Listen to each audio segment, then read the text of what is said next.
皆さんこんにちは。サミဝအောင်ခြင်းနဲ့စာမလုပ်ချင်မှုဆိုတဲ့သူတွေကတန်းစီလိုက်မယ်နော်ဒီနေ့လည်းပဲ N2 ရဲ့မေကွန်ဟောင်း၅ပုဒ်ကိုအတူတူဖြည့်ကြည့်ကြပါမယ်じゃあ早速始めましょうじゃあပထမဆုံးတစ်ပုဒ်က山の何々で大きい声で何々だသူရဲ့အဓိပ္ပာယ်ကြတော့တောင်ရဲ့ထိတ်ဆုံးမှာအတန်ကျယ်ကြီးနဲ့អော်ခဲ့တယ်အဲ့တော့ဒီခန်းကြီးရဲ့ယောမိခတာကဘာဖြစ်မလဲ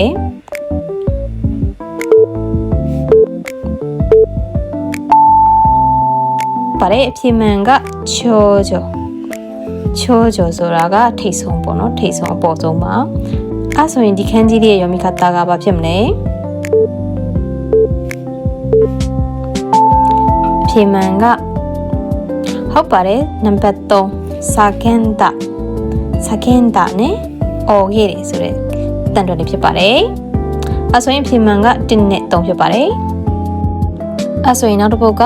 高い3階の何々だったが全く良くなかった言って何々したဈေးကြီးပေးရတဲ့တင်နန်းဖြစ်တာတော့မှလုံးဝမကောင်းခဲ့ဘူးတွားခဲ့တာအလဟတ်ဖြစ်သွားတယ်အရှုံးပေါ်သွားတယ်ဆိုတဲ့အဓိပ္ပာယ်ဖြစ်ပါတယ်အဲ့တော့ဒီခန်းကြီးရဲ့ယောမိခတာကဘာဖြစ်မလဲ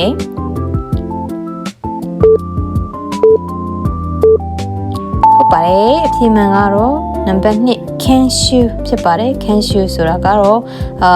တင်ကြပေးခြင်းတင်နန်းဖြစ်ပါတယ်အဲဆိုရင်ဒီခန်းကြီးလေးရဲ့ယောမိခတာကဘာဖြစ်မလဲ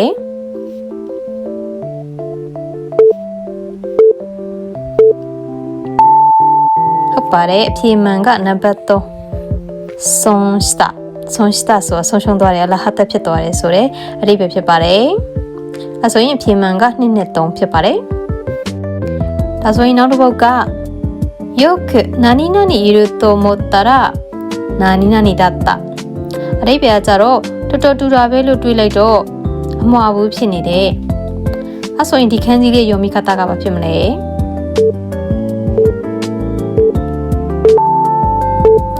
ဟုတ်ပါတယ်အဖြေမှန်ကတော့နံပါတ်1似ている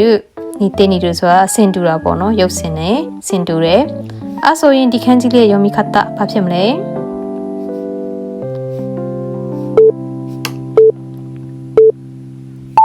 ဟုတ်ပါတယ်နံပါတ်4လေးဖြစ်ပါတယ်ဖတာကောဆိုတော့အမှားဘူးဖြစ်ပါတယ်အဲဆိုတော့ပြင်မှန်က1နဲ့4ဖြစ်ပါတယ်အဲဆိုရင်နောက်တစ်ပုဒ်ဆက်သွားမယ်နော်子供の頃はとても何々くて何々も買えなかったအဓိပ္ပာယ်ကြတော့ကလေးဘွားတော်ကကြတော့အရန်ဆင်းရဲလို့ပေါ့နော်မုံနောင်မှာဝယ်မစားနိုင်ခဲ့ဘူး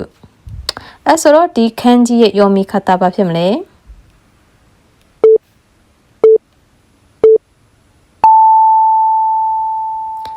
ဟုတ်ပါတယ်နံပါတ်3貧しくてကဆင်းရဲလုံးလို့ပေါ့နော်ဆင်းရဲလို့貧しいဆိုတာဆင်းရဲတော့貧しくてじゃနံပါတ်3နဲ့ဒီရဲ့ခန်းကြီးရဲ့ယောမိခတာကဘာဖြစ်မလဲ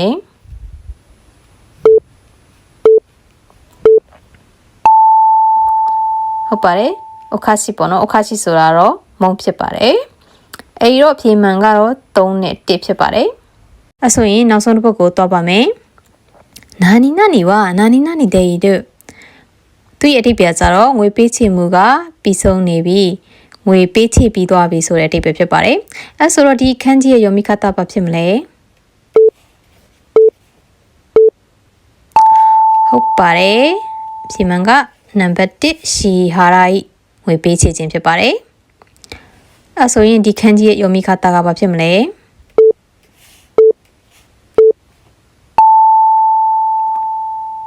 ဟုတ်ပါတယ်နံပါတ်2ဆွန်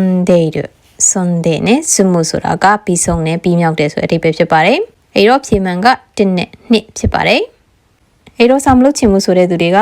ဒီမိကုန်းဟောင်းလေးတွေကိုနေတိုင်းတင်ပေးမှာမို့လို့ဒီအောက်နားမှာရှိရပေါ့နော် Evan နဲ့ဝင်ကြည့်ပြီးတော့ဖြည့်ကြည့်လို့ရပါတယ်じゃあ皆さんまた会いましょうねじゃあね